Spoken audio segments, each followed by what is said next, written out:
Hello student, good morning. कैसे हो आप सभी? नमस्ते, राधे राधे, जय श्री कृष्ण। तो मैं डिम्पल सैनी आप सभी का स्वागत करती हूँ। आ जाइए।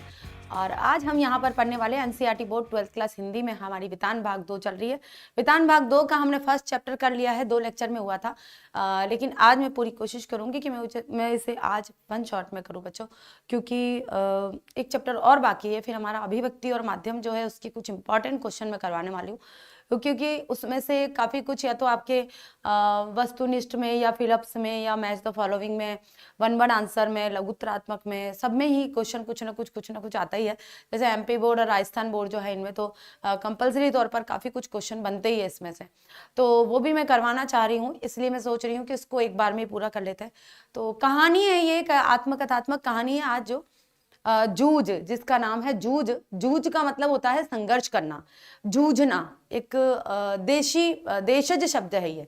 जूझ कौन सा शब्द है ये? हम शब्द व्युत्पत्ति की दृष्टि से शब्द 4 प्रकार के हैं, तत्सम, तद्भव, देशज और विदेशी। तो देशज शब्द है जूझ। हम बोलते हैं ना कितना जूझना पड़ रहा है, कितना संघर्ष करके कोई किसी चीज को प्राप्त करना पड़ता है, वहां होता है जूझ। ठीक है, तो ये लिखी है आनंद यादव जी ने। ये एक आत्मकथात्मक कहानी है और वे एक कहानीकार भी थे और निबंधकार भी थे, आलोचनात्मक आलोचना भी उन्होंने लिखी थी। तो सारी चीजों को हम पढ़ेंगे। तो आ जाइए बच्चों, तो चलिए शुरू करते हैं। यहाँ पर जूझ, और इसको मैं बनती कोशिश आज एक लेक्चर में ही पूरा कर दूंगी, है ना। कोशिश पूरी रहेगी मेरी एक लेक्चर में पूरा करने की, है ना। चलिए ये तो रहने दीजिए, हो गया, है ना। मैं यहाँ पर आपको थोड़ी सी कुछ डिटेल बताऊंगी आनंद यादव जी के बारे में। थोड़ा सा जीवन परिचय टाइप होगा ये, शॉर्ट फॉर्म में। बिल्कुल हम पूरा जीवन परिचय नहीं लेकर आए हैं, बिल्कुल ही शॉर्ट फॉर्म में है। तो आनंद यादव जी का जो जन्म है बच्चों, वो 1935 ईस्वी में कागल जो कोल्हापुर में है। कहाँ पर है? कोल्हापुर में। आपको पता है कोल्हापुरी चप्पलें बहुत फेमस है, महाराष्ट्र। और कहाँ पर, किस राज्य में है ये? महाराष्ट्र में इनका जन्म हुआ था। ठीक है, कहाँ पर हुआ था भाई? 1935 ईस्वी, कागल, कोल्हापुर, महाराष्ट्र में इनका जन्म हुआ था।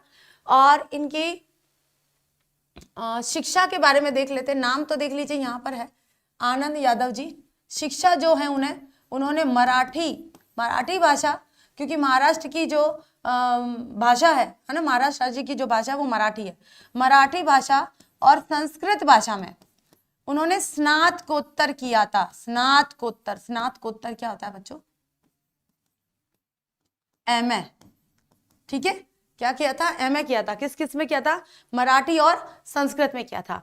अब आती है बारी इनके रचनाओं की। ठीक है, इनके रचनाओं की बारी आती है।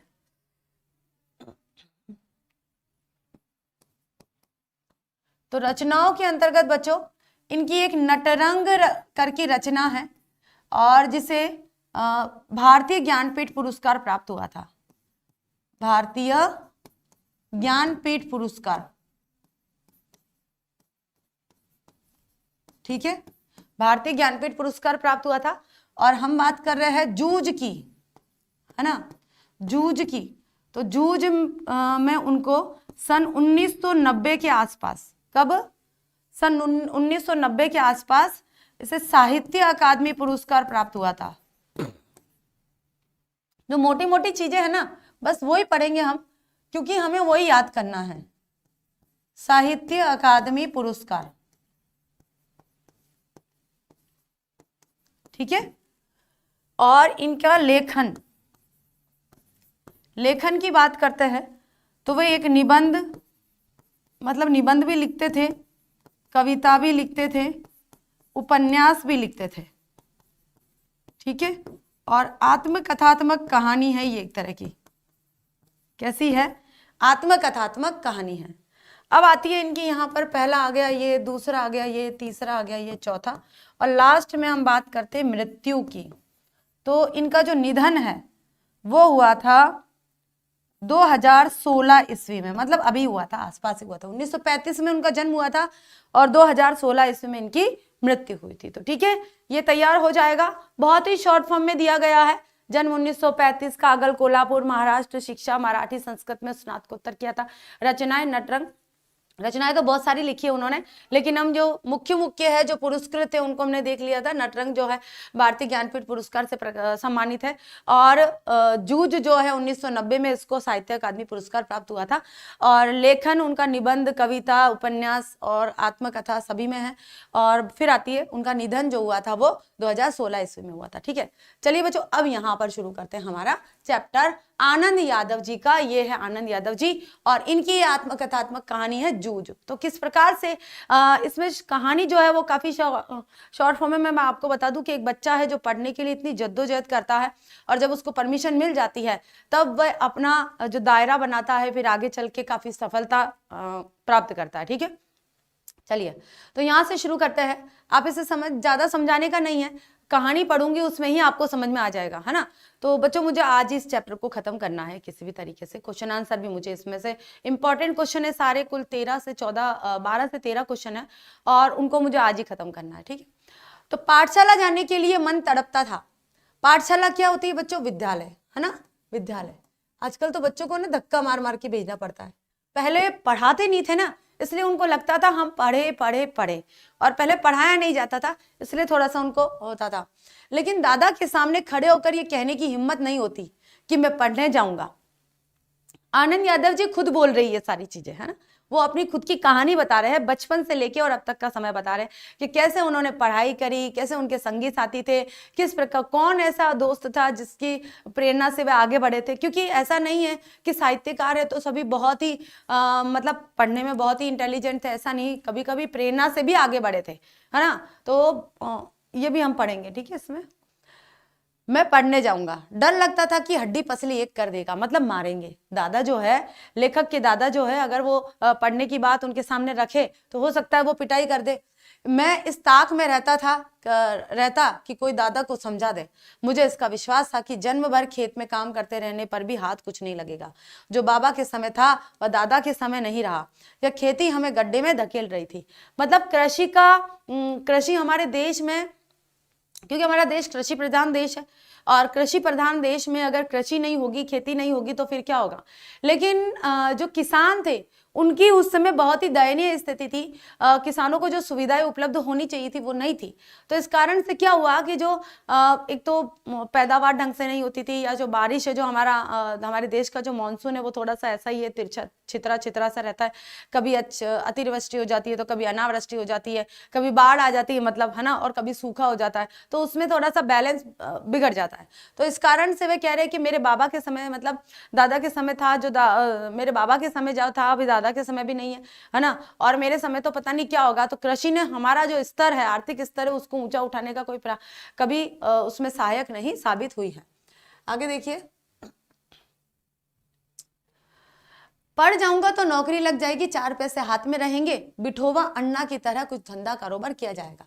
तो बिठोवा अन्ना उनके गांव का ही कोई व्यक्ति था जिसकी तरह कुछ वो बिजनेस करते थे, और अच्छा उनकी जो आमदनी है वो काफी अच्छी होती थी। तो उनका ये उदाहरण दे रहे हैं। अंदर ही अंदर इस तरह के विचार चलते रहते हैं। दिवाली बीत जाने पर महीना भर ईख पहनने का, ईख क्या होते हैं बच्चे, जो गन्ने होते हैं ना, वो ईख पहनने का कोल्हू चलता था। ईख पहनने का कोल्हू का मतलब ये होता है कि गन्ने का रस निकालने के लिए कोल्हू चलाया जाता था। ठीक है, उसे कहते हैं कोल्हू। जरा जल्दी शुरू किया तो दादा की समझ से ईख की अच्छी खासी कीमत मिल जाती। यह उसकी समझ कुछ हद तक सही थी। जब चारों ओर कोल्हू चलने लगते तो बाजार में गुड़ की बहुतायत हो जाती। तो बच्चों कोल्हू का मतलब है कि गन्ने का रस निकालने के बाद में गुड़ बनाया जाता था। ठीक है, तो इसीलिए अगर अच्छी पैदावार होती है तो अच्छा गुड़ मिलेगा, और अच्छा उसकी आमदनी भी अच्छी मिलेगी। ठीक है, ऐसा था। भाव नीचे उतर आते। अब भाई ज्यादा फसल हो जाती थी तो क्या होता था भाई, कि जब ज्यादा भाई प्रोडक्ट हमारे पास उत्पाद ज्यादा होता है तो उसकी खपत कम हो जाती। मतलब अगर उत्पाद कम है और खपत वही है, मतलब जो मांग वही है, तो उत्पाद कम होने पर मांग अगर वो की वो रहती है तो जो वस्तु है, जो भी उत्पाद का मूल्य है वो बढ़ा के दिया जा सकता है। लेकिन मांग वही है और उत्पाद अधिक हो गया तो फिर उत्पाद की जो वस्तु है, उस उत्पाद का जो मूल्य है वो कम करना पड़ता है, ताकि भाई कोई तो ले, वरना उनके पास ऑप्शन रहता है।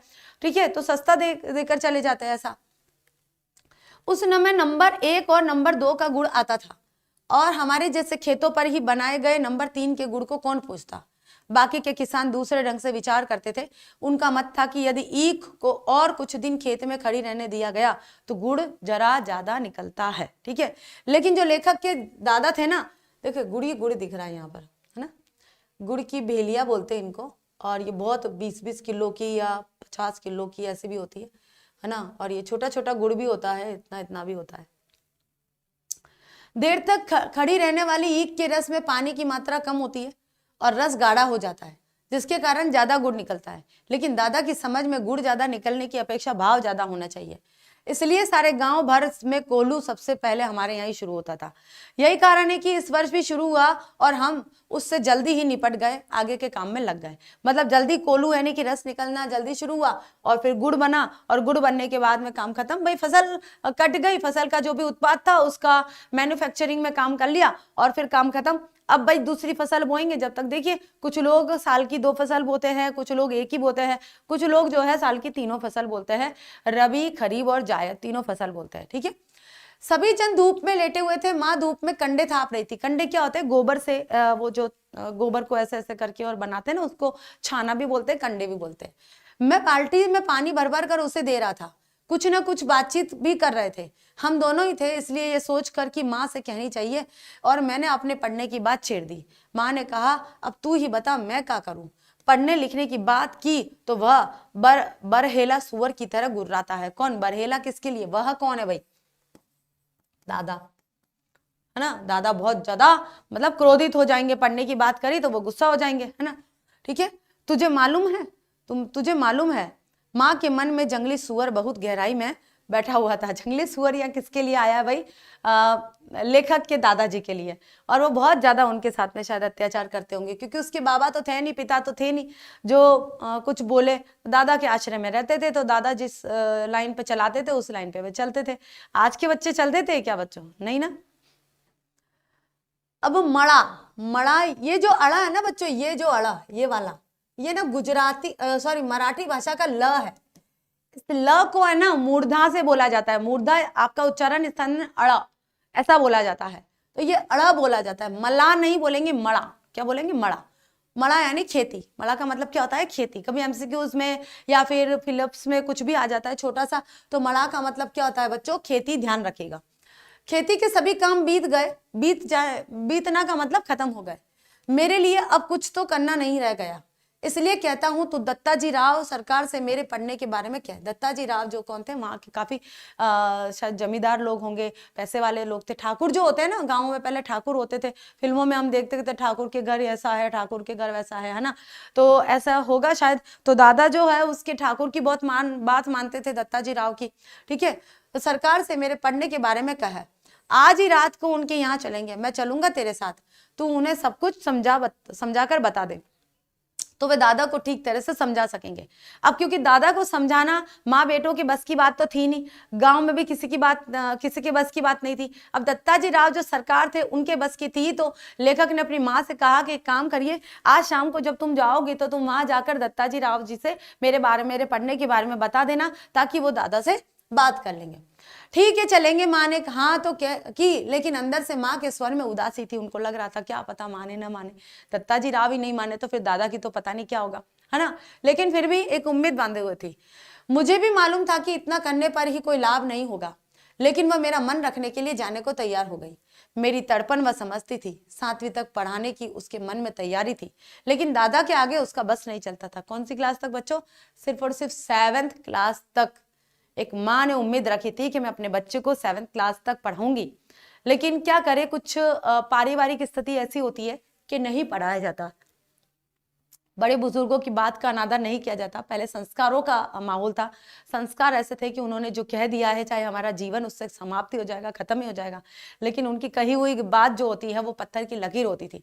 आज तो ऐसा नहीं है, आज तो हमारे भले के लिए भी बोलते हैं ना, तब भी बच्चे नहीं समझते हैं। तो लेकिन ये हमें समझना चाहिए कि पहले के लोगों में कितना संयम था, कितना संतोष था। रात को मैं और माँ दत्ताजी राव देसाई के यहाँ गए। याद रखना ये नाम, दत्ताजी राव देसाई। माँ ने दीवार के सहारे बैठकर दत्ताजी राव से सब कुछ कह दिया। वे भी इस बात से सहमत हो गए। भाई उनको लगा कि चलो हाँ, बच्चे को पढ़ाना अच्छी बात है। माँ ने यह भी बताया कि दादा सारे दिन बाजार में रखमा बाई के पास गुजार देता है। खेती के काम में हाथ नहीं लगाता। माँ ने देसाई को ये विश्वास दिला दिया कि दादा को सारे गांव भर आजादी के साथ घूमने को मिलता रहे, इसलिए उसने मेरा पढ़ना बंद करवा कर मुझे खेती में जोत दिया है। और यह सुनते ही देसाई दादा चिढ़ गए और बोले, आने दे अब उसे, मैं उसे सुनाता हूँ कि नहीं, अच्छी तरह देख। ठीक है, मतलब माँ को दत्ताजी राव ने आश्वासन दे दिया है और आश्वासन देकर कहा है कि आने दे भाई, मैं उसको सही करता हूँ। और माँ ने भी बता दिया कि जो दादा है उसको पूरे दिन ऐसे ही घूमना है, इसलिए वो छोटे बच्चे को खेती में लगाए हुए हैं ताकि वो खुद आराम से इधर उधर घूम सके। उठते उठते मैंने भी दत्ताजी राव से कहा कि अब जनवरी का महीना है, अब परीक्षा नजदीक आ गई। मैं यदि अभी भी कक्षा में जाकर बैठ गया और परीक्षा की दोहराई कर ली, दोहराई का मतलब क्या होता है बच्चों?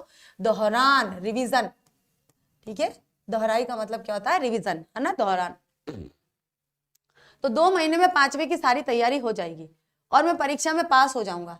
इस तरह मेरा साल बच जाएगा। अब खेती में ऐसा कुछ काम भी नहीं है, मेरा पहले ही 1 वर्ष बेकार चला गया था। ठीक है, अब तुम दोनों अपने घर जाओ और जब वह आ जाए तो मेरे पास भेज देना, और उसके पीछे से घड़ी भर बाद में तू भी आ जाना रे छोरा। छोरा मतलब लड़का, है ना, देशी भाषा का शब्द है छोरा, छोरी ऐसे बोला जाता है, कई जगह पे बोला जाता है। गुजराती में जैसे बोला जाता है छोकरा छोकरी, है ना, छोरा छोरी भी बोला जाता है। और पता कौन से स्थान पे, एमपी में बोला जाता है या यूपी में मोड़ा मोड़ी बोला जाता है। मोड़ा यानी लड़का, मोड़ी यानी लड़की। ऐसे ही मराठी भाषा में मुलगा और मुलगी बोलते हैं, छोरा छोरी भी बोलते हैं लेकिन मुलगा मुलगी भी बोलते हैं मराठी भाषा में। मुलगा यानी लड़का, मुलगी यानी लड़की।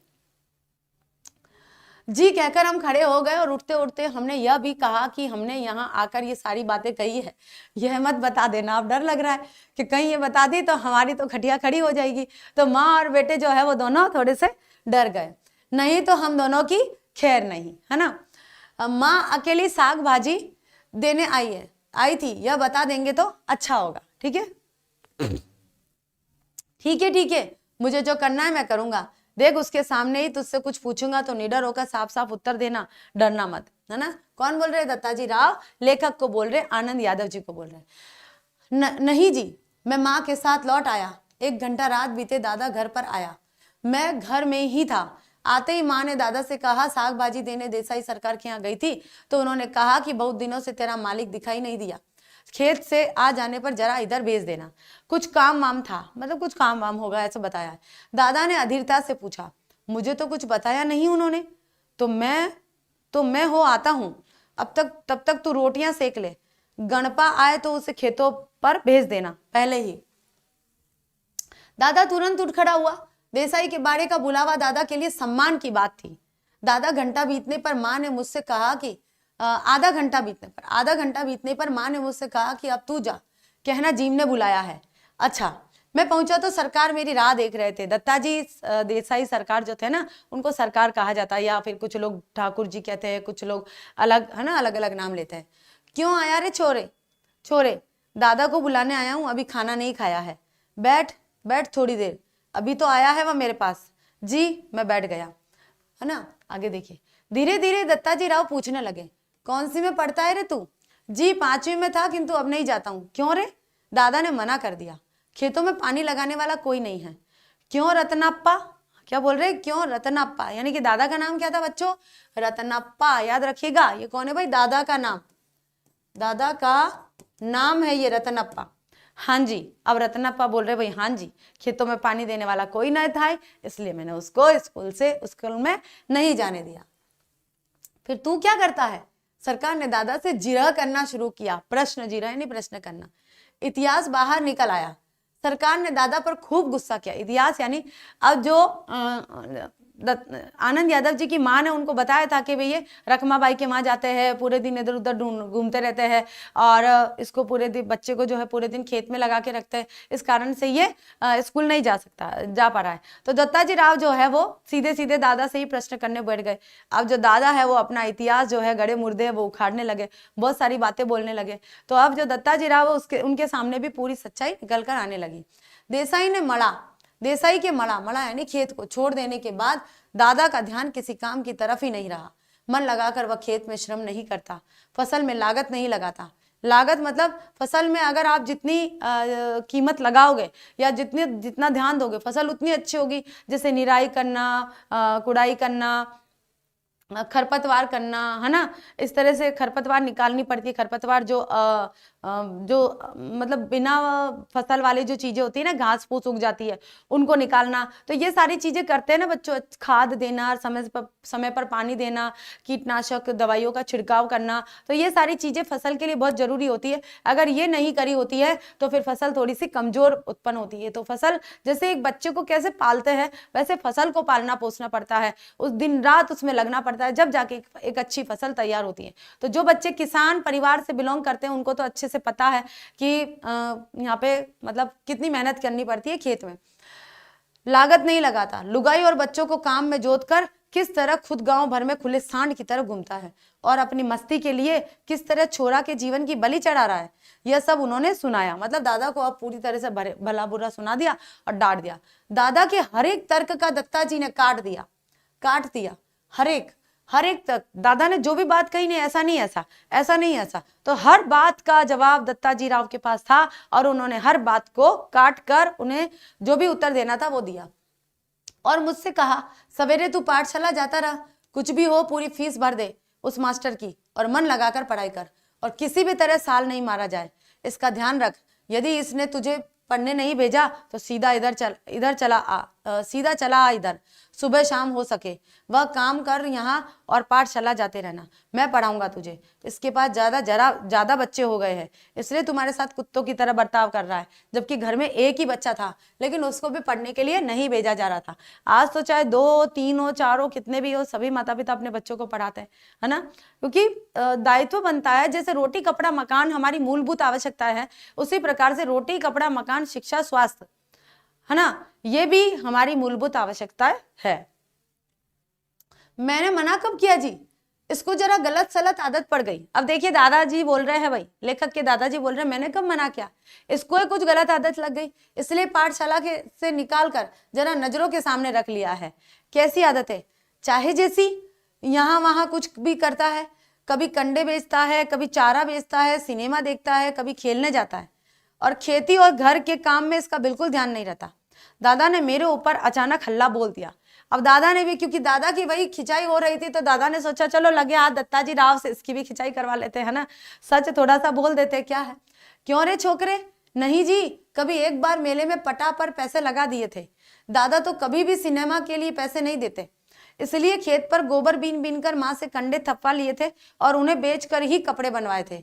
उसी समय एक बार सिनेमा भी गया था, मैंने भी झूठ सच मिलाकर ठोक दिया। अब देखिए अब आत्मकथा बच्चों है ना ऐसी होती है, आप उसमें ईमानदारी रखेंगे, आत्मकथा लिखने में आपको ईमानदारी और यथार्थ प्रस्तुत करना पड़ेगा, तभी वो एक अच्छी आत्मकथा कहलाएगी। इसलिए कहते हैं कि आप खुद ऑटोबायोग्राफी लिखना मतलब अपने खुद के अवगुणों को भी बताना। तो लेखक खुद भी बोल रहे हैं कि मैंने भी यहाँ पर झूठ सच लगाकर और दादा के खिलाफ जो होना था वो सब कुछ बता दिया। ये दोबारा आ गया है ना। अब ये सब बंद कर और सिर्फ पढ़ाई में मन लगा। नापास नहीं हुआ, नापास नहीं हुआ है कभी, नहीं जी। नापास का मतलब फेल, नापास का मतलब क्या होता है, फेल, कि भाई फेल तो नहीं हुआ है ना, नहीं जी, पाठशाला ही बंद करा दिया, इसलिए परीक्षा में नहीं बैठा हूं। अच्छा, अब तू घर जा और सवेरे से पाठशाला जाने लग जा। जी, मैं उठ खड़ा हुआ। बाहर निकलते निकलते मैंने सुना, अरे बच्चे की जाते एक आध वक्त सिनेमा चला गया तो क्या हुआ, एक आध बार खेलने में लग गया तो क्या हुआ, इस बात पर उसका पढ़ना लिखना बंद कर देना है क्या। कौन बोल रहे, दत्ता जी राव। किससे बोल रहे भाई, लेखक के दादाजी से बोल रहे। जी, आप कहते हो तो भेज देता हूँ कल से, देखते हैं एक आध वर्ष में कुछ सुधार हो जाए, दादा ने मन मार कर कहा। इस समय उसका कोई बस नहीं चला था भाई, दादा का अब दत्ता जी राव के सामने कोई बस नहीं चला, इसलिए जैसे जो उनके मन में आया कि मुझे ये बोलना चाहिए, चलो मन मारकर जो बातें थी वो बोल दी। खाना खाते खाते दादा ने मुझसे वचन ले लिया कि पाठशाला 11 बजे होती है, दिन निकलते ही खेत पर हाजिर होना चाहिए, 11 बजे तक पानी लगाना चाहिए, खेत पर से सीधे पाठशाला पहुंचना, सवेरे आते समय ही पढ़ने का बस्ता घर से ले आना, छुट्टी होते ही घर में बस्ता रखकर सीधे खेत पर आकर घंटा भर ढोर चराना। ढोर का मतलब क्या होता है बच्चों, पशु, जो जानवर होते हैं ना, गाय भैंस वगैरह बकरी जो भी है ना, उनको चराना। और कभी खेतों में ज्यादा काम हुआ तो पाठशाला में गैर हाजिर लगाना। गैर हाजिर का मतलब अनुपस्थिति लगाना, अनुपस्थित लगाना, समझे। मंजूर है का कि तुमको मंजूर है ये सारी चीजें? दादा ने तो बहुत सारी शर्तें रख दी एक बच्चे के लिए। मतलब पढ़ने के लिए उनको क्या क्या करना पड़ रहा है? हमको करना पड़ता है क्या बच्चों? आप लोगों को करना पड़ता है क्या कि पढ़ाई कर रहे हो तो ये भी काम करना पड़ेगा? पढ़ाई करो, अगर तुम्हें पढ़ाई करनी है तो तुम्हें ये घर का काम करना पड़ेगा, पढ़ाई करनी है तो तुम्हें मेरे जूते साफ करने पड़ेंगे। बच्चे तुम्हें पढ़ाई करनी है तो घर के बर्तन भी साफ करने पड़ेंगे। मम्मी अगर ऐसा कह देती है या पापा कह देते हैं कि पढ़ाई करनी है तो तुम्हें मेरे रोजगार में हाथ भी पटाना पड़ेगा, कुछ भी सब्जी लानी पड़ेगी, घर का सामान लाना पड़ेगा। अगर ऐसी शर्त रख दे तो आज के बच्चे पढ़ेंगे क्या? वो तो और भी चाहते नहीं, मुझे तो नहीं पढ़ना, अच्छा है। कुछ बच्चे तो पढ़ने वाले हैं, उनको तो लगेगा कि हम सब कुछ करें, और कुछ बच्चे तो आज भी करते हैं, है ना। खास करके जो लड़कियां हैं वो तो आज भी करती है ऐसा काम कि काश हमें पढ़ने दे दे तो हम मतलब घर का काम वो परिवार वालों को किसी प्रकार की कोई शिकायत का मौका नहीं देती है, ताकि वे उनको पढ़ने के लिए मना ना करे। पता है बहुत सारी लड़कियां होती है उसमें से। हाँ, खेत में काम होगा तो गैर हाजिर रहना ही चाहिए। मैं ऐसे बोल रहा था मानो मुझे सारी बातें मंजूर है। मन आनंद से उमड़ रहा था, आनंद यानी खुशी से। हाँ, इतना मंजूर हो तो पाठशाला जाना, नहीं तो ये पढ़ना लिखना से किस काम का भाई। अगर तुम्हें मंजूर हो तो जाना, वरना रहने देना। मैं सवेरे शाम खेतों पर आता न रहूंगा। हाँ, यदि नहीं आया किसी दिन तो देख, गांव में जरा मिलेगा, वहीं कुचलता हूँ कि नहीं तुझे तेरे ऊपर पड़ने का भूत सवार हुआ है। मुझे मालूम है बालिस्टर नहीं बनने वाला। बालिस्टर मतलब बैरिस्टर, है ना। बैरिस्टर को दादा क्या बोल रहे हैं? बालिस्टर बनने वाला है तू। दादा बार बार कुरकुर कर रहा था। मैं चुपचाप गर्दन नीची करके खाने लगा था। धोते धोते रोते धोते पाठशाला फिर से शुरू हो गई। गर्मी सर्दी हवा पानी वर्षा भूख प्यास आदि सब कुछ भी ख्याल नहीं आया। न करते हुए खेती के काम की चक्की में 11 से 5 बजे तक पिसते रहने से छुटकारा मिल गया। उस चक्की की अपेक्षा मास्टर की छड़ी की मार अच्छी लगती थी, उसे मैं मजे से सहन कर लेता था। भाई मास्टर की मार न पड़े, पढ़ाई करनी है तो मास्टर की मार न पड़े, ऐसा तो ना हो सकता। दोपहरी भर की कड़क धूप का समय पाठशाला की छाया में व्यतीत हो रहा था। गर्मी के 2 महीने आनंद में बीत गए। फिर से 5वीं में जाकर बैठने लगा। फिर से नाम लिखवाने की जरूरत नहीं पड़ी। 5वीं नापास की टिप्पणी नाम के आगे लिखी हुई थी और वह 5वीं के ही हाजिरी रजिस्टर में लिख गया था। पहले दिन कक्षा में गया तो गली के 2 लड़कों को छोड़कर कोई भी पहचान का नहीं था। मेरे साथ के सभी लड़के आगे चल गए थे, क्योंकि स्कूल छुड़वा दिया था ना भाई, छुड़वा दिया तो वो तो आगे ही जाएंगे। मेरी अपेक्षा कम उम्र की और मैं जिन्हें कम अकल का समझता था, उन्हीं के साथ अब मुझे बैठना पड़ रहा है। यह बात कक्षा में पहुंचने पर समझ में आई। मन खट्टा हो गया। बाहरी अपरिचित जैसा एक बेंच में एक सिरे पर कोने पर जा बैठा। मास्टर कौन है इसका पता नहीं था। पुरानी किताबों और पुरानी कॉपियों का उस कक्षा से कोई संबंध नहीं था। फिर भी लट्ठे के बने थैले में मैं उन्हें ले आया था। बस अड्डे पर कोई लड़का अपनी पोटली संभाले किसी इंतजार में जैसे बैठा होता है, इसी तरह मैं भी अपनी पढ़ाई की पुरानी धरोहर संभाले बैठा था। पुरानी किताबें लेकर बैठे थे लेखक। उसी क्या नाम है मेहमान, नया दिखाई देता है यहाँ उसे। गलती से इस कक्षा में आ बैठे हो। कक्षा के सबसे ज्यादा शरारती चन्हान के लड़के ने सामने आकर खिल्ली उड़ाने के स्वर में पूछा। चन्हान के लड़के ने, काफी पैसे वाला था ये।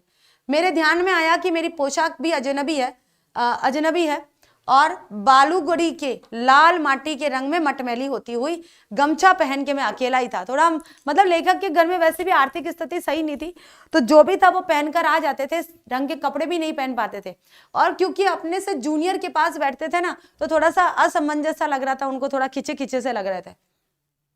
देखे तुम्हारा गमछा, कहते हुए उसने मेरा गमछा खींच लिया। गमछा होता है यहाँ पर एक डालने का होता है, इस तरह से यूं गले में डाला जाता है ना। एक गमछा एक कपड़ा होता है, उसको कुछ लोग क्या कहते हैं, एक और नाम होता है उसका, साफी भी बोलते हैं। साफी, गमछा यानी साफी भी होता है एक तरह का।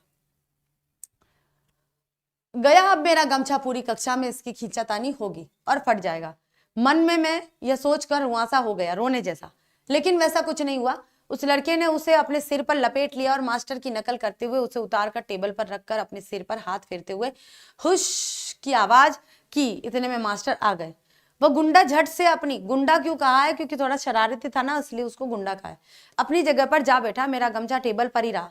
पहले दिन ही इस घटना ने मेरे दिल की धड़कन बढ़ा दी और छाती में धक धक होने लगा, क्योंकि उनको लगा कि मास्टर जी अब मेरी पिटाई ना कर दे क्योंकि यह गमछा मेरा है। रण नवरे मास्टर का नाम क्या था? रण नवरे मास्टर कक्षा में आ गए। टेबल पर मटमेला गमछा देखकर उन्होंने पूछा, भाई किसका है रे ये? तो मेरा है मास्टर। तू कौन है? मैं जकाते। पिछले साल फेल होकर इसी कक्षा में बैठा हूँ। गमछा ले जा पहले। उसने छड़ी से मेरा गमछा उठाकर नीचे डाल दिया और मैं उसे उठाने गया तो यहाँ क्यों रखा है मूर्खों की तरह, उसने मुझसे ऐसा कहा। किसने भाई? मास्टर ने। मैंने नहीं रखा मास्टर, उस लड़के ने मेरे सिर से छीन लिया और यहाँ रख दिया है। यह चमान का बच्चा बिना बात के उठक पटक करता है, कहते हुए मास्टर उस लड़की की ओर चले। मास्टर ने मेरे बारे में और भी पूछताछ की और वामन पंडित की कविता पढ़ाने लगे। एक वामन पंडित होंगे कवि, उनकी कविता पढ़ाने लगे। बीच की छुट्टी में मेरी धोती की कांच उस लड़के ने 2 बार खींचने की कोशिश की, लेकिन मैं फिर दीवार की तरफ पीठ करके जा बैठा तो पूरी छुट्टी होने से पहले उठा ही नहीं। खिलौने के लिए बनाए गए कौआ के बच्चे को खुले में रख देने पर जैसे कोई चारों ओर उस पर चोंच मारते हैं, वैसा ही मेरा हाल हो गया था। मतलब पूरी क्लास के लोग बच्चे ना उसको छेड़ रहे थे, उनको थोड़ा थोड़ा छेड़ रहे थे। पाठशाला मुझे चोंच मार मार कर घायल कर रही थी। घर जाते समय सोच रहा था कि लड़के मेरी खिल्ली उड़ाते हैं, धोती खींचते हैं, गमछा खींचते हैं, इस तरह कैसे निभा होगा। नहीं जाऊंगा ऐसी पाठशाला में, इससे तो अपना खेत ही अच्छा है, चुपचाप काम करते रहो। गली के 2 ही लड़के कक्षा में, वे भी मुझसे भी कमजोर है, वे क्या मेरी मदद करेंगे। मन उदास हो गया। 4वीं से 5वीं तक पाठशाला अपनी लगती थी, लेकिन अब वह एकदम पराई पराई हो गई है। जब फेल होके बच्चों उसी क्लास में बैठना होता है और फेल होने से पहले जो आपकी खुद की क्लास है, फेल होने के बाद आप उसी क्लास में बैठे और आपके जूनियर जब आ जाते हैं तो वो पराई जगह लगती है और उनकी खुद की अपनी जगह हो जाती है। अपना वहां कोई नहीं है। सवेरे हो जाने पर मैं उमंग में था। मैं फिर से पाठशाला चला गया। माँ के पीछे मुड़कर एक नई टोपी और 2 नाड़ी वाली चड्डी मेल खाऊं रंग की 8 दिन में मंगवा ली। चड्डी पहनकर पाठशाला में और धोती पहनकर खेत में जाना शुरू हुआ। धीरे धीरे लड़कों से परिचय बढ़ा। मंत्री नामक मास्टर कक्षा अध्यापक के रूप में बीच में आए और वे प्राय छड़ी का उपयोग नहीं करते थे, मतलब मारते नहीं थे। ठीक है। हाथ से गर्दन पकड़कर पीठ पर गुस्सा लगाते थे और पीठ पर एक जोर का बैठते ही लड़का हुक करने लगता था। लड़कों के मन में उनकी दहशत बैठी हुई थी, डर बैठा हुआ था। इसके कारण उद्यम करने वाले लड़कों को प्राय मौका ही नहीं मिलता था। पढ़ने वाले लड़कों को शाबाशी मिलने लगी। मंत्री मास्टर गणित पढ़ाते थे। क्या पढ़ाते थे भाई? गणित पढ़ाते थे। ये छोटी छोटी चीजें ध्यान रखनी आपको। एक आध सवाल गलत हो जाता तो वे उसे अपने पास बुलाकर समझा देते। एक आध लड़के की कोई मूर्खता दिखाई देती तो वो उसे वहीं ठोक देते। इसलिए सभी का पसीना छूटने लगा। सभी बालक घर से पढ़ाई करके आने लगे। वसंत पाटिल नाम का एक लड़का शरीर से दुबला पतला किंतु बड़ा होशियार था। उसके सवाल हमेशा वही सही निकलते थे। स्वभाव से शांत था, हमेशा पढ़ने में लगा रहता। घर से पूरी तैयारी करके आता होगा। दूसरों के सवालों की जांच करता था। मास्टर ने उसे कक्षा का मॉनिटर बना रखा था। हमेशा पहली बेंच पर बैठता। बिल्कुल मास्टर के पास। कक्षा में उसका सम्मान भी था। भाई जो इंटेलिजेंट बच्चा होगा उसको तो सम्मान मिलेगा ही मिलेगा। मुझे ये लड़का मेरी अपेक्षा छोटा लगता था। मैं उससे पहले ही 5वीं में पहुंच गया था। गलती से पिछड़ गया हूं मैं, इसलिए मास्टर को कक्षा की मॉनिटरी मेरे हाथ में सौंपनी चाहिए। लेखक को ऐसा अनुभव हुआ कि मैं यहाँ से एज में सीनियर हूं ना, तो मुझे ये सब काम देना चाहिए। मुझे ऐसा लगने लगा। दूसरी ओर यह भी लगता था कि मुझे 2 महीने में 5वीं की पूरी तैयारी करके अच्छी तरह पास होना है। कक्षा में दंगा करना, पढ़ाई की उपेक्षा करना मेरे लिए मुनासिब नहीं है, मतलब सही नहीं है। हम तो इस कक्षा में ऊपरी है, यह नहीं भूलना चाहिए। इन सब बातों के कारण मेरा सारा ध्यान पढ़ाई की ओर ही रहा और वसंत पाटिल की तरह पढ़ाई का काम करने लगा। मैंने अपनी किताबों पर अखबारी कागज के कवर चढ़ा दिए। अपना बस्ता व्यवस्थित रखने लगा। हमेशा कुछ न कुछ पढ़ने बैठता था। उसने यदि कक्षा में कोई शाबाशी का काम किया है तो मैं भी दूसरे दिन वैसा ही काम करने लगा। मन की एकाग्रता के कारण गणित झटपट में समझ में आ गई और सवाल सही होने लगे। क्योंकि क्या किया था बच्चों, उन्होंने मेहनत की थी और वो भी लगातार और विश्वास रखा था। तो विश्वास, मेहनत और सततता, ये जो है हमें सफलता का मार्ग दिखाती है। कभी कभी वसंत पाटिल के साथ साथ एक तरफ से वह तो दूसरी तरफ से मैं लड़कों के सवाल जांचने लगा। इसके कारण मेरी और वसंत पाटिल की दोस्ती जम गई। एक दूसरे की सहायता से कक्षा में हम अनेक काम करने लगे। मास्टर मुझे आनंदा कहकर पुकारने लगे। मुझे पहली बार किसी ने आनंदा कहकर पुकारा। माँ कभी आनंदा कहती है परंतु बहुत कम। मास्टरों के इस अपनेपन के व्यवहार के कारण और वसंत की दोस्ती के कारण पाठशाला में मेरा विश्वास बढ़ने लगा। मतलब कुल मिलाकर देखा जाए तो लेखक ने अब अपनी कक्षा को अपना बना ही लिया कि कक्षा अब पूरी तरह से उनकी हो गई है ना। क्योंकि जब कुछ समझ में नहीं आता था इसलिए वो जो कक्षा थी वो कैसी थी, थोड़ी पराई सी थी। नवा सौंदलेनकर, ये नाम है एक पूरा, मास्टर मराठी पढ़ाते थे। न सौंदलेनकर मराठी के शिक्षक कौन थे? ये क्वेश्चन आते हैं बच्चों एमसीक्यूज में कि गणित के शिक्षक का नाम क्या था, अध्यापक के कक्षा अध्यापक के कौन थे और मराठी के शिक्षक कौन थे। पढ़ाते समय वे स्वयं रम जाते थे, विशेषतः वे कविता बहुत ही अच्छे ढंग से पढ़ाते थे। सुरीला गला, छंद की बढ़िया चाल और उसके साथ ही रसिकता थी। उनके पास पुरानी नई मराठी कविताओं के साथ साथ उन्हें अनेक अंग्रेजी कविताएं कंठस्थ थी। अनेक छंदों की लय, गति, ताल उन्हें अच्छी तरह आते थे। पहले वे एक आध कविता गाकर सुनाते और फिर बैठे बैठे अभिनय के साथ कविता का भाव ग्रहण भी करते थे।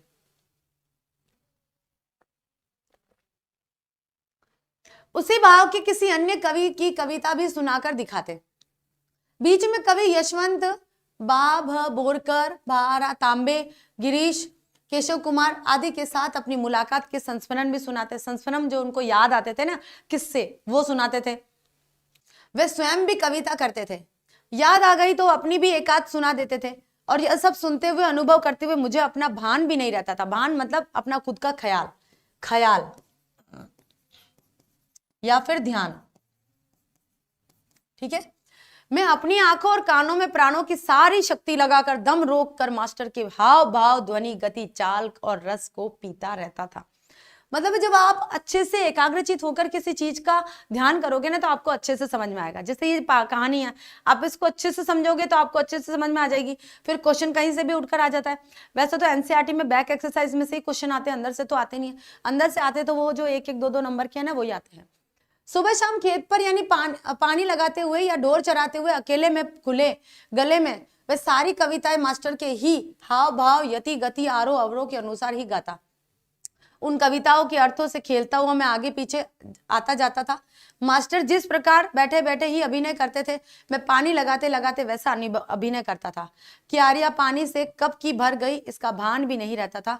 मास्टर की चाल पर दूसरी कविताएं भी पढ़ी जा सकती है, इसका पता भी मुझे उसी समय चला था। इन कविताओं के साथ खेलते हुए मुझे 2 बड़ी शक्तियां प्राप्त हुई। पहले ढोर चराते हुए, पानी लगाते हुए, दूसरे काम करते हुए अकेलापन खटकता था। अब किसी के साथ बोलते हुए, गपशप करते हुए, हंसी मजाक करते हुए काम करना अच्छा लगता था। हमेशा कोई ना कोई साथ में होना चाहिए था, ऐसा लगता था। लेकिन अब अकेलेपन में से ऊब नहीं है मुझे। अब वो क्या करते, अकेलेपन में क्या करते, या ढोर चराते हुए, पानी लगाते हुए, खेत में काम करते हुए कविताएं रचते रहते थे, कविताएं बनाते रहते थे। तो अब उनको भीड़ भाड़ ना पसंद होके अकेलापन ज्यादा पसंद आने लग गया था। किनको भाई? आनंद यादव जी को। मैं अपने आप से ही खेलने लगा। उल्टा अब तो ऐसा लगने लगा कि जितना अकेला रहूं उतना अच्छा है, और इस कारण कविता ऊंची आवाज में गाई जा सकेगी, किसी भी तरह का अभिनय किया जा सकेगा, कविता गाते गाते थुई थुई करके नाचा जा सकता है। मैं सचमुच ही नाचने लगता। मैंने अनेक कविताओं को अपनी खुद की चाल में गाना शुरू किया।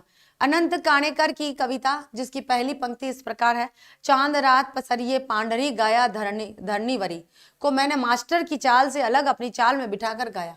मतलब अब लेखक जो थे वो कविता करने लग गए थे। किसी भी तरह का अभिनय किया जा सकता था। कविता गाते गाते थुई थुई करके, ये तो हो गया, चलिए 2 बार आ गया ना। हाँ, यह चाल एक सिनेमा के गाने के आधार पर थी। वह गाना केशव करनी जाति नामक छंद में था। उस कविता को मैं मास्टर की अपेक्षा ज्यादा अभिनय के साथ में गाता था।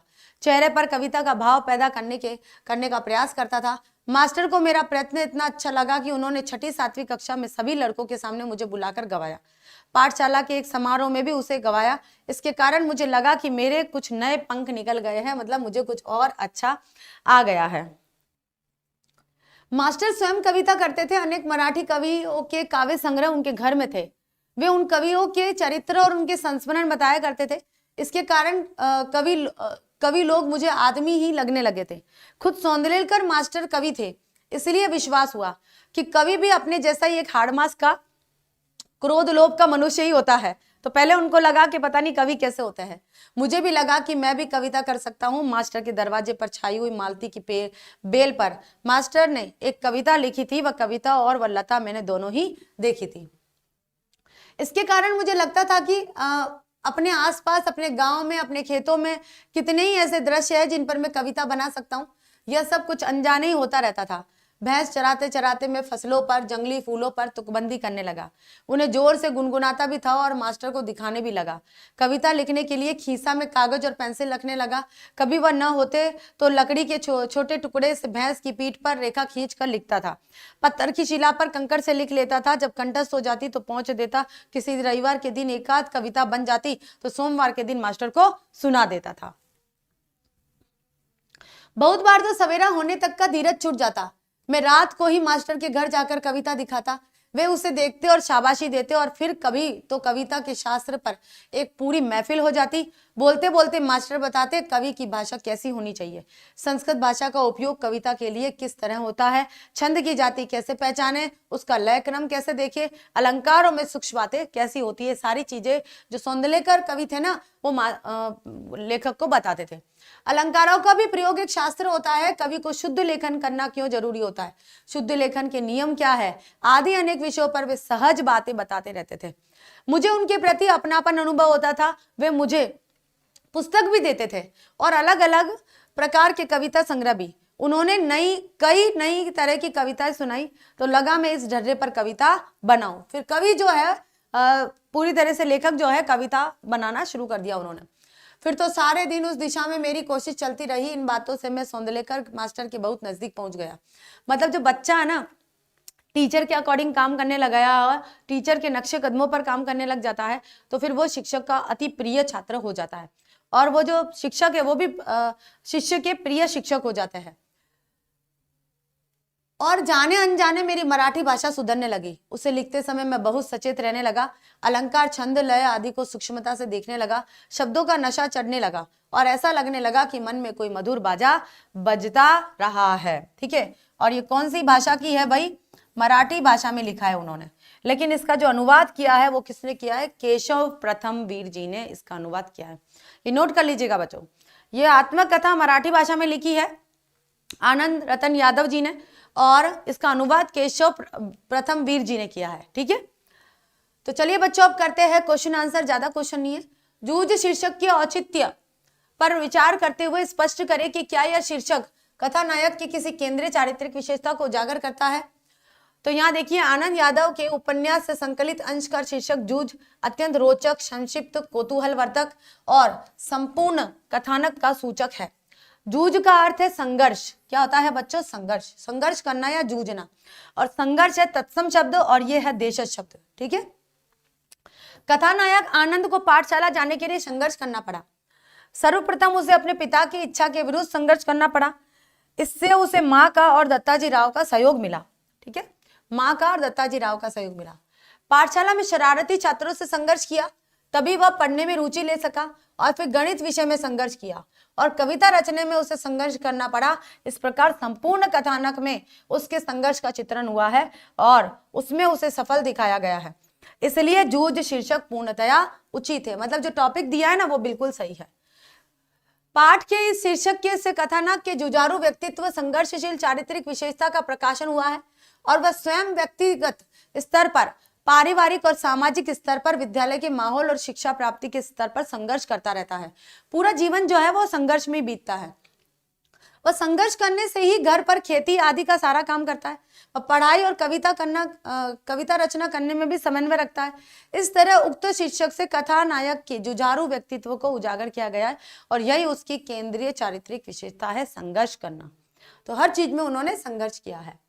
स्वयं कविता रच लेने का आत्मविश्वास लेखक के मन में कैसे पैदा हुआ। लेखक के मराठी विषय के शिक्षक न वा सौंदलेलकर, ठीक है, मराठी के शिक्षक थे ये सौंदलेलकर, कविता के अच्छे रसिक और मर्मज्ञ थे। मतलब कविता को अच्छी तरह से जानते थे। वे कक्षा में कविता का लय गति के साथ स्वस्वर वाचन करते थे। लय गति मतलब गाकर। उनके स्वस्वर वाचन एवं चेहरे के हाव भाव आदि को देखकर लेखक बहुत प्रभावित हुआ और वह भी खेत में काम करते करते पशु चराते समय मराठी शिक्षक के समान ही हाव भाव और अभिनय के साथ में कविता पाठ करने लगा और इसी क्रम में उसके मन में कविता रचने की इच्छा जागृत हो गई। ठीक है, तब वह आसपास के परिवेश को देखकर, फूलों एवं खेतों को देखकर तुकबंदी करने लगा और मराठी शिक्षक को दिखाकर उनसे कवियों के बारे में, कविता रचने के नियमों के विषय में, छंद, अलंकार आदि के संबंध में ज्ञान प्राप्त करता रहा। विद्यालय में छठी सातवीं के छात्रों के सामने एक समारोह में उसने सस्वर कविता पाठ भी किया और मराठी शिक्षक से अन्य कवियों के विषय में जानकारी प्राप्त करने से उसका यह आत्मविश्वास बढ़ता गया कि वह तुकबंदी करते करते अच्छी कविता रचने में समर्थ हो सकता है। ठीक है, अब आता है क्वेश्चन नंबर 3। श्री सौंदलगेकर के अध्यापन की उन विशेषताओं को रेखांकित करें जिन्होंने कविताओं के प्रति लेखक के मन में रुचि जगाई। कि कुछ शिक्षक भी ऐसे होते हैं एक्स्ट्राऑर्डिनरी कि केवल बच्चे ही नहीं है जो उनकी एबिलिटी को मतलब उनकी जो चीजें हैं उनको प्रेरणा स्वरूप ग्रहण करें। कुछ शिक्षक भी ऐसे होते हैं, विरले शिक्षक होते हैं जो हमारे मन मस्तिष्क पर छा जाते हैं कि उनकी तरह कोई नहीं पढ़ा सकता, है ना, मतलब उनकी तरह कोई नहीं पढ़ा सकता। वो उनका जो तरीका होता है पढ़ाने का वो बहुत अलग होता है। तो यहाँ सौंदलेकर जी की जो मराठी शिक्षक थे उनके अध्यापन की विशेषता है वे कविता पढ़ाते समय एकदम रम जाते थे, बहुत ही अच्छे ढंग से कविता का लय गति आदि के साथ सस्वर वाचन करते थे। उससे बच्चे जो है अच्छी तरह से सीख जाते थे और याद हो जाता था उनको। कविता के रसिक थे, इस कारण सुरीले भजन में सुरीले स्वर में भाव मग्न होकर कविता वाचन करते थे। साथ ही ऐसा अभिनय एवं हाव भाव करते थे जिससे कविता का अर्थ ग्रहण आसानी से हो सकता हो। उन्हें पुरानी नई मराठी कविताओं के साथ साथ अनेक अंग्रेजी कविताएं कंठस्थ थी। अनेक छंदों की लय गति को अच्छी तरह जानते थे। पढ़ाते समय बीच बीच में मराठी के प्रसिद्ध कवियों जैसे कवि यशवंत, बा बोरकर, भा तांबे, गिरीश केशव कुमार आदि के साथ अपनी मुलाकात के संस्मरण भी उनको सुनाते रहते थे। वे स्वयं भी कविता रचते थे और कभी कभी छात्रों को अपनी कविता भी सुनाते थे। वे छात्रों को भी कविता के स्वस्वर वाचन के लिए प्रोत्साहित करते थे। लेखक को उन्होंने एक समारोह में कविता पाठ करने के लिए प्रेरित भी किया था और लेखक ने कविता पाठ किया भी था। अगला क्वेश्चन है, कविता के प्रति लगाव से पहले और उसके बाद अकेलेपन के प्रति लेखक की धारणा में क्या बदलाव आया। भाई पहले जब वे ढोर मतलब जानवरों को चराते थे और ढोर चराते थे या खेत में काम करते थे या जो भी पानी देते थे तब वे थोड़ा सा अकेलापन महसूस करते थे, लेकिन बाद में और उनको अकेलापन अच्छा लगने लगा था। नहीं कि कविता के प्रति लगाव से पहले लेखक को ढोर चराते हुए, खेतों में पानी लगाते हुए, दूसरे काम करते हुए अकेलापन बहुत खटकता था। तब उसे कोई काम करना अच्छा नहीं लगता था जब उसके साथ कोई बोलने वाला, गपशप करने वाला या हंसी मजाक करने वाला हो। लेकिन कविता के प्रति लगाव हो जाने के बाद उसे अकेलेपन से ऊब नहीं होती थी और अब उसकी मानसिकता में बदलाव आ गया था। अब वह अकेले में रहना अच्छा मानने लगा ताकि वह ऊंची आवाज में इस कविता का गा सके, कविता के भावों का अभिनय कर सके और गाते गाते नाच सके। इस प्रकार अब उसे अकेलेपन में पूर्ण स्वतंत्रता का अनुभव होने लगा तथा कविता रचने के लिए तुकबंदी भी करने लगा। अकेलेपन को लेकर अब लेखक की धारणा में बदलाव आ गया कि वह एकांत को आनंद प्राप्ति का अवसर मानने लगा। क्वेश्चन नंबर 5 है, आपके ख्याल से पढ़ाई लिखाई के संबंध में लेखक और दत्ताजी राव का रवैया सही था या लेखक के पिता का। ठीक है, तो हमारे विचार में पढ़ाई लिखाई के संबंध में लेखक और दत्ताजी राव का रवैया सही था, पिता का रवैया अनुचित था। लेखक विपरीत परिस्थितियों में भी पढ़ना चाहता था। उसकी सोच थी कि पढ़ जाऊंगा तो नौकरी लग जाएगी, 4 पैसे हाथ में आ जाएंगे, बिठोबा अन्ना की तरह कुछ कारोबार या कुछ काम धंधा कर सकेगा। उसका यह सोचना भी सही था कि जन्म भर खेत में काम करते रहने पर भी हाथ कुछ नहीं लगेगा। दत्ताजी राव से पिता पर दबाव डालने के लिए लेखक और उसकी मां को एक झूठ का सहारा लेना पड़ा। यदि झूठ का सहारा न लेना पड़ता तो आगे घटनाक्रम क्या होता, अनुमान लगाइए। तो ये अनुमानित है, आपके सबके अलग अलग विचार हो सकते हैं कि लेखक उसकी मां ने दत्ताजी राव से मिलकर सारी बातें कर कहा कि हमने यहाँ आकर ये सभी बातें कही है, ऐसा मत कहना, नहीं तो हम दोनों की खैर नहीं। इसी प्रकार लेखक की मां ने अपने पति से झूठ कहा कि साग बाजी देने देसाई के सरकार के यहाँ गई थी तो उन्होंने बुलाया है, जरा इधर भेज देना। इस प्रकार झूठ का सहारा लेकर लेखक के पिता को दत्ताजी के पास भेज दिया गया। क्वेश्चन नंबर 7, जूझ आत्मकथात्मक अंश के उद्देश्य पर प्रकाश डालिए। यह जूझ आत्मकथात्मक अंश के माध्यम से क्या संदेश दिया है कवि ने, लेखक ने। तो जूझ आत्मकथात्मक उपन्यास का जितना अंश पाठ में संकलित है वह पूरी तरह शिक्षाप्रद है और सो उद्देश्य है और इसके माध्यम से लेखक ने पाठकों को संघर्ष करने की सीख दी है। मनुष्य जीवन की परिस्थितियां चाहे कितनी ही विकट हो जाए, विकट का मतलब होता है कितनी ही बाधा रहित हो जाए, बाधा सहित हो जाए, सामने भीषण संकट हो, बाधाएं हो, उनसे घबराना नहीं चाहिए कभी भी। पढ़ाई छूट जाने के बाद भी लेखक के मन में पढ़ने की तीव्र लालसा है क्योंकि आगे पढ़कर ही नौकरी प्राप्त की जा सकती है, जीवन को सफल बनाया जा सकता है, किंतु उसका पिता बाधा बना हुआ है। लेखक इस संकट में रास्ता निकालता है और माँ की सहायता से पिता को सीधी राह पर ले आता है और इसके लिए सारे उपाय खुद सुझाता है। वह अपने पिता की सारी शर्तें मानकर पाठशाला जाने लगता है और पाठशाला में बच्चे उसका मजाक उड़ाते हैं, किंतु वह धैर्य पूर्वक अपनी पढ़ाई करता चला जाता है। परिणाम स्वरूप वह सबका चहेता बन जाता है और वह संघर्ष कर आगे बढ़ने में सफल हो जाता है और उसका भविष्य संवर जाता है। ठीक है, सिद्ध कीजिए कि जूझ आत्मकथात्मक अंश में लेखक परिश्रमी बालक है। तो भाई जूझ आत्मकथात्मक अंश में लेखक होनहार बालक है, ये थोड़ा सा इंपॉर्टेंट है। उसका पिता 5वीं कक्षा में आते ही उसे पढ़ाई से हटाकर खेती के काम में लगा देता है और वह पिता से कहे अनुसार खेतों में पानी देता है, ढोर चराता है, फसल की बुवाई कटाई आदि सब में काम करता है। परंतु इन कार्यों को करते हुए वह संतुष्ट नहीं होता है, क्योंकि वह आगे पढ़ना चाहता है और वह दत्ताजी राय की आज्ञा से के अनुसार पढ़ने जाने लगता है और पिता की शर्तों को स्वीकार कर पढ़ाई भी करने लगता है और वह अपने परिश्रम के कारण विद्यालय का अग्रणी छात्र ही नहीं बनता, बल्कि शिक्षक का चहेता छात्र भी बन जाता है। अब शिक्षक का भी फेवरेट स्टूडेंट बन जाता है। क्वेश्चन नंबर 10, जूझ आत्मकथात्मक अंश की मूल संवेदना स्पष्ट कीजिए। तो मराठी की यहाँ पर ये बहुत इंपॉर्टेंट क्वेश्चन है। मराठी के प्रसिद्ध कथाकार डॉक्टर आनंद यादव की आत्मकथात्मक उपन्यास से संकलित अंश के में किशोर के देखे और भोगे गए ग्रामीण जीवन के खुरदुरे यथार्थ और उसके रंगारंग परिवेश का अत्यंत विश्वसनीय जीवन चित्रण हुआ है। पिता अपनी मौज मस्ती के लिए अपने बालक की पढ़ाई छुड़वाकर खेती के कामों में उसे लगा देता है। लाचार माँ उसके साथ सहानुभूति रखकर उसके भविष्य को सुधारने में सहयोग करती है। कहानी की मूल संवेदना निम्न मध्यम वर्गीय ग्रामीण समाज और लड़ते जूझते किसान मजदूरों के संघर्षमय जीवन की झांकी प्रस्तुत कर एक किशोर बालक की लालसा अकुलाहट की मार्मिक व्यंजना करना है तथा उनसे संघर्षशील बने रहने की सत प्रेरणा भी देना है। वसंत पाटिल से दोस्ती होने के बाद लेखक के व्यवहार में कौन से परिवर्तन हुए? तो वसंत पाटिल लेखक से आयु में तो छोटा था, लेकिन पढ़ने में बहुत होशियार था और वह कक्षा का मॉनिटर था। स्वभाव से शांत था, घर से पढ़ाई की पूरी तैयारी करके आता था और कक्षा में पहली बेंच पर बैठता था। और उससे मित्रता होने के बाद लेखक ने भी पढ़ाई में पूरा ध्यान लगाना शुरू कर दिया और इस कारण लेखक को गणित अच्छी तरह से समझ में आने लग गई और परिणाम स्वरूप लेखक भी उसके समान एकाग्रता रखकर पढ़ाई करने लग गया। गणित के शिक्षक उसके द्वारा सही उत्तर देने से प्रसन्न होकर आनंदा नाम से पुकारने लगे और इस प्रकार वसंत पाटिल से दोस्ती होने के उपरांत ही लेखक की पढ़ाई में रुचि का जागरण हुआ और आत्मविश्वास में भी बढ़ने लगा। तो एक तरह से प्रेरणा किससे मिली है भाई? खास करके वसंत पाटिल नाम के बच्चे से मिली है। मास्टर न सौंदलेकर के मराठी भाषा पढ़ाने वह कौन सा तरीका था जिसमें लेखक के जीवन पर उनका सर्वाधिक प्रभाव पड़ा? भाई वो क्या करते थे, मराठी के अध्यापक थे और बहुत तन्मय होकर पढ़ाते थे और पढ़ाते समय छंद लय ताल का पूरा ध्यान रखते थे। उनका स्वर भी सुरीला था। उन्हें मराठी और अंग्रेजी की बहुत सारी कविताएं कंठस्थ थी। अनेक छंदों की लय गति ताल उन्हें अच्छी तरह से पता थी और पहले वे एकाध कविता गाकर सुनाते, फिर बैठे ही अभिनय करते, एक्टिंग करते थे और कविता का भाव ग्रहण करते थे। साथ ही उसी भाव की किसी अन्य कवि की कविता सुनाकर लोग बच्चों को समझाने का प्रयास करते थे। वे स्वयं भी कविता करते थे। मराठी भाषा को पढ़ाने का उनका तरीका बहुत रोचक था, जिससे लेखक पर यह प्रभाव पड़ा कि वह खेत में काम करते समय या ढोर चराते हुए अकेले में खुले गले से सारी कविताएं मास्टर जी के हाव भाव गति आरोह अवरोह के अनुसार गाता और उन्हें रचता भी था।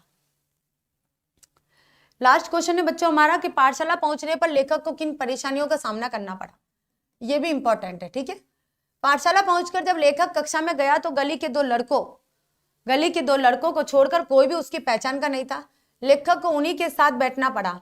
लेखक उन्हें कम अक्ल का समझता था और इससे उसका मन खट्टा हो गया। ठीक है, लेकिन क्या करता, वह एक बेंच के कोने में बैठा रहा।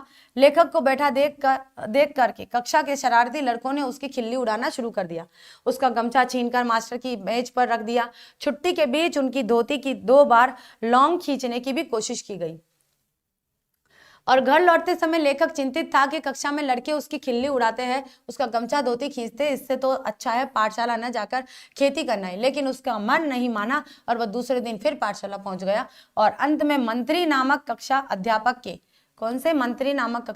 के आतंक के कारण शरारती लड़कों से उसका पीछा छूट गया था। अब लेखक अच्छी तरह से पढ़ने लिखने लग गए थे। लास्ट क्वेश्चन ये शायद है ना। जूझ आत्मकथात्मक के पठित अंश के आधार पर लेखक की चारित्रिक विशेषता बताइए। जूझ उपन्यास के पठितांश के आधार पर लेखक के चरित्र की निम्न विशेषता दृष्टिगोचर होती है। पढ़ने की ललक, लेखक दादा से डरता था, लेकिन पढ़ने की ललक उसके मन में, पहला है ये पढ़ने की ललक, यहाँ पर आ गया, उसके मन में समाई हुई थी, इसलिए उसने अपनी इच्छा माँ के समक्ष प्रकट की और दत्ताजी राव के पास चलने का सुझाव दिया और उनकी सहायता से उसकी पढ़ने की ललक पूरी हुई।